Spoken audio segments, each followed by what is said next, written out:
Assalamualaikum warahmatullahi wabarakatuh. Perkenalkan kami dari kelompok 3 PJBL KDK. Perkenalkan nama saya Sela Barbie Aulia dengan NIM 070 sebagai narator dan dosen gizi. Perkenalkan nama saya Tiara Julia dengan NIM 041 sebagai mahasiswa TLM dan laboran. Perkenalkan saya Gistia dengan NIM 062 sebagai mahasiswa S1 Keperawatan dan Perawat 1. Perkenalkan nama saya Alexa Putri Kitakusumaning Ayu dengan NIM akhir 048 berperan sebagai perawat 2 dan mahasiswa keperawatan bersama dengan Egis. Perkenalkan nama saya Raina Dini Kanahaya sebagai pasien dengan NIM 043. Perkenalkan nama saya Mustika Fajria dengan NIM 047 yang berperan sebagai mahasiswa S1 Gizi dan juga nutrisionis.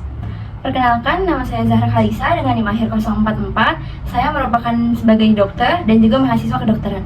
Perkenalkan nama saya Kansa Mufida dengan NIM 051. Saya berperan sebagai keluarga pasien dan dosen keperawatan. Perkenalkan nama saya Kanenila dengan NIM 037 menjadi mahasiswa farmasi dan di bagian farmasi.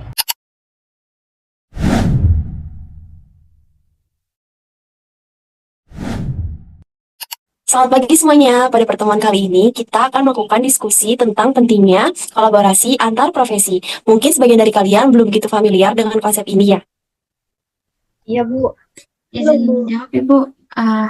Kolaborasi antar profesi ini kayak kami dari bagian kedokteran memberi instruksi kepada tenaga kesehatan lainnya, kemudian tenaga kesehatan lainnya melaksanakan instruksi kami. Apakah seperti itu Ibu, kolaborasi antar profesi?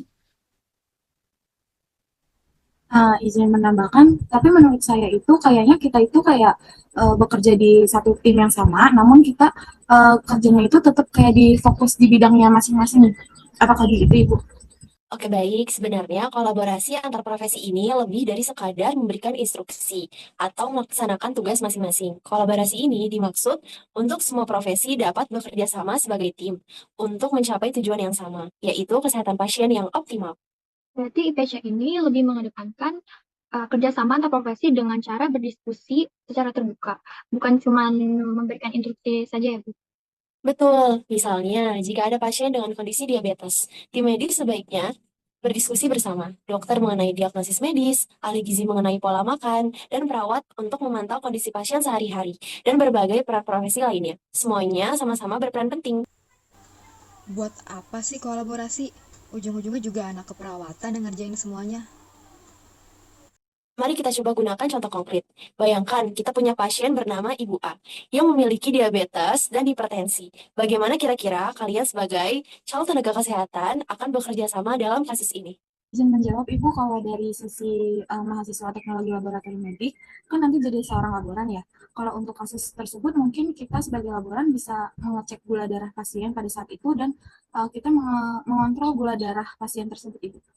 Izin menjawab Ibu, kalau dari mahasiswa S1 Gizi kan kedepannya nanti bisa jadi nutrisionis ya, yang dimana di profesi gizi itu mungkin kita bisa memberikan saran terkait pola makan yang rendah gula gitu. Tapi apakah saya harus berdiskusi juga dengan tenaga kesehatan lainnya sebelum menyarankan sesuatu? Baik, Ibu Kansa, mungkin mau menjawab. Betul, akan lebih baik jika melakukan diskusi secara terbuka. Mohon maaf, izin menginterupsi, tapi menurut saya kolaborasi antar profesi ini malah bisa menambah kerumitan. Di keperawatan sendiri, kami sudah punya banyak tugas dalam merawat pasien, seperti mengecek tanda-tanda vital, memberikan obat, hingga merespon kebutuhan pasien di lapangan. Bukankah itu sudah cukup? Kenapa kami perlu berkoordinasi dengan profesi lain? Terima kasih. Oke Alexa, sebenarnya salah satu tujuan dari kolaborasi lintas profesi adalah untuk mengurangi beban tugas masing-masing, bukan malah menambahnya. Dengan kolaborasi, kalian justru bisa mendapatkan dukungan dari profesi lain. Saya ingin memberikan pendapat, menurut saya juga dengan adanya kolaborasi antar profesi lebih mudah untuk bertukar informasi sih, jadi semua keputusan lebih akurat nantinya. Saya setuju dengan apa yang Kanaya bilang, karena seringkali dokter juga perlu mengetahui kondisi pasien yang sebenarnya itu dari laporan perawat. Karena kan perawat ini lebih sering berinteraksi dengan pasien dibandingkan dokter.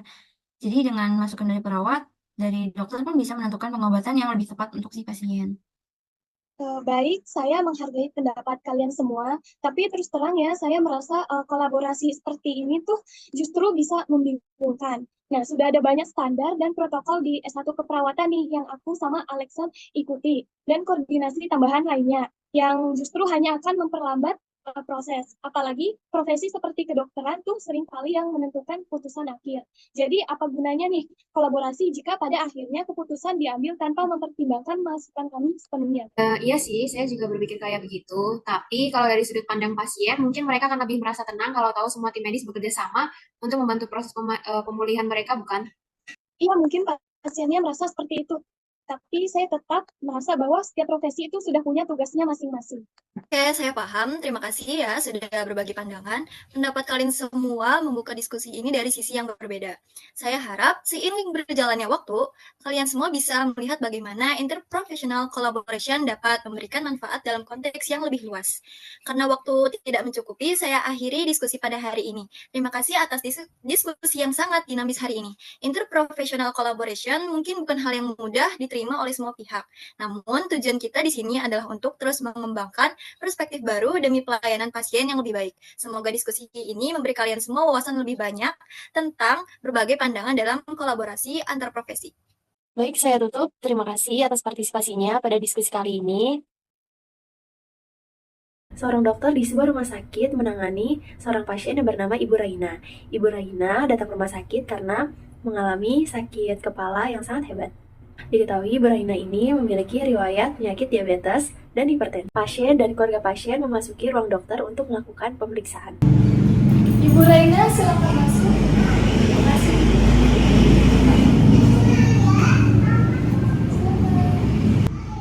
Dokter menanyakan keluhan apa yang dirasakan oleh pasien. Kemudian dokter segera melakukan pemeriksaan terhadap pasien. Selamat pagi Bu, Ibu Raina ya? Iya benar. Saya adiknya, temenin. Ada keluhan apa Ibu? Saya sudah beberapa hari ini pusing. Selain pusing ada keluhan lain? Kakak saya ini sih punya riwayat hipertensi dan diabetes. Oh begitu ya, oke baik. Boleh ini periksa? Saya izin periksa dulu ya Ibu.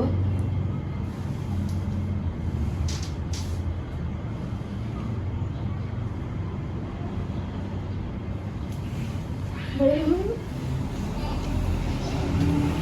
Setelah melakukan pemeriksaan, dokter mengarahkan pasien untuk melakukan pengecekan gula darah dan juga tensi dengan perawat. Ibu tadi saya sudah cek ya, untuk penyakit tadi alhamdulillah bagus. Karena Ibu punya riwayat hipertensi sama diabetes, nanti habis ini cek tensi sama gula darah ya Bu.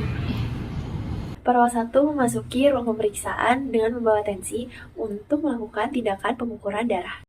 Permisi, selamat pagi Bu, saya Nurse Egis. Di sini saya izin untuk mengecek tensi Bu ya, karena dapat arahan dari dokter untuk mengecek tensi. Boleh dibantu Ibu tangan kanannya?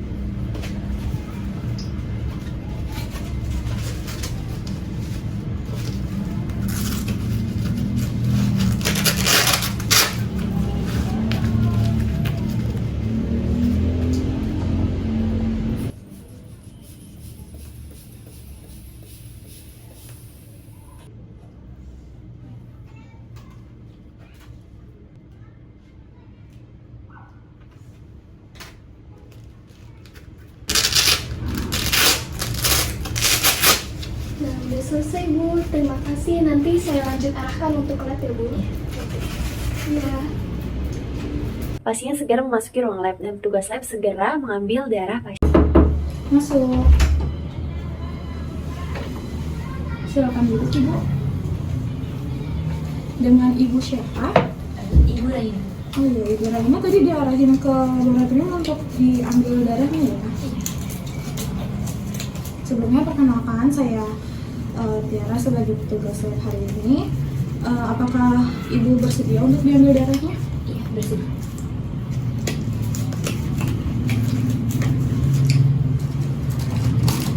Ini jarumnya baru ya Ibu.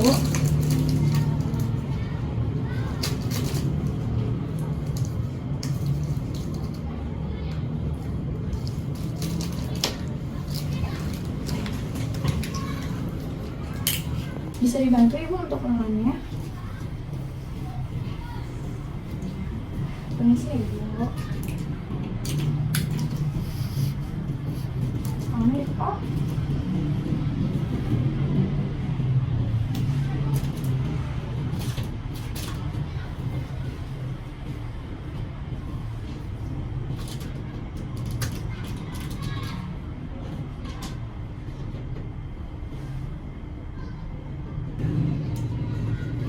Ya, Ibu minta pamit. Nah, pengecekannya sudah selesai, nanti hasilnya bisa ditunggu sekitar 10 menit sampai 15 menit ya Ibu.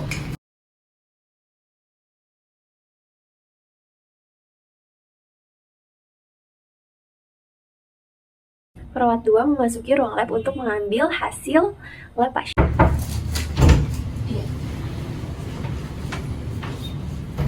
Permisi, saya Nurse Alexa, menggantikan Nurse Egis. Ingin menanyakan apakah hasil lab dari pasien atas nama Nyonya Ibu Raina apakah sudah ada? Karena ingin saya laporkan ke dokter yang bersangkutan. Ibu Raina ya? Iya. Ini sudah ada. Oke. Baik. Terima kasih.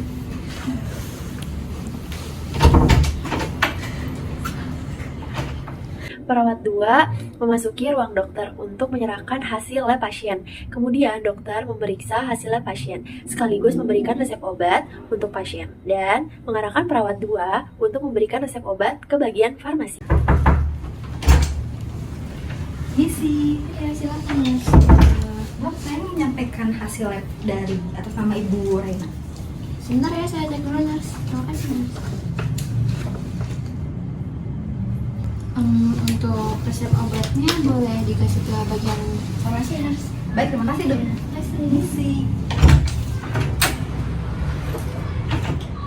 Perawat 2 mendatangi pasien dan keluarga pasien untuk menyampaikan bahwa obat yang diresepkan oleh dokter bisa diambil di bagian farmasi. Kemudian perawat 2 juga menyampaikan bahwa pasien harus mendatangi bagian ahli gizi terkait hasil pemeriksaan. Permisi Ibu, saya Nurse Alexa ingin menyampaikan hasil resep dari Dokter Khalisa. Dokter Khalisa juga menyarankan kepada Ibu untuk menemui bagian ahli gizi terkait hasil pemeriksaan.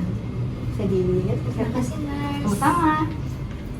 Pasien mendatangi ahli gizi dan ahli gizi menyampaikan hasil pemeriksaan dengan menyarankan pasien untuk diet hipertensi dan diet diabetes. Permisi. Iya, silahkan duduk.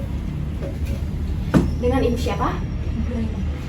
Baik, karena dapat diagnosa karena Ibu terkena hipertensi dan juga diabetes, maka Ibu harus melaksanakan diet ya Ibu. Jadi diet hipertensi itu Ibu harus makan seperti sayuran kayak brokoli, terus juga ikan, dan kalau Ibu emang pengen nyemil, Ibu bisa nyemil buah seperti pisang dan juga kacang almond. Kemudian untuk diet diabetesnya Ibu harus mengurangi gula-gula ya. Jadi untuk karbohidrat mungkin bisa diganti dari nasi menjadi kentang atau singkong, serta bisa makan protein seperti tahu tempe dan juga ayam tanpa kulit ya Ibu. Terima kasih. Iya, sama-sama. Kemudian keluarga pasien mendatangi bagian farmasi untuk mengambil Permisi, saya masih resep obat ya.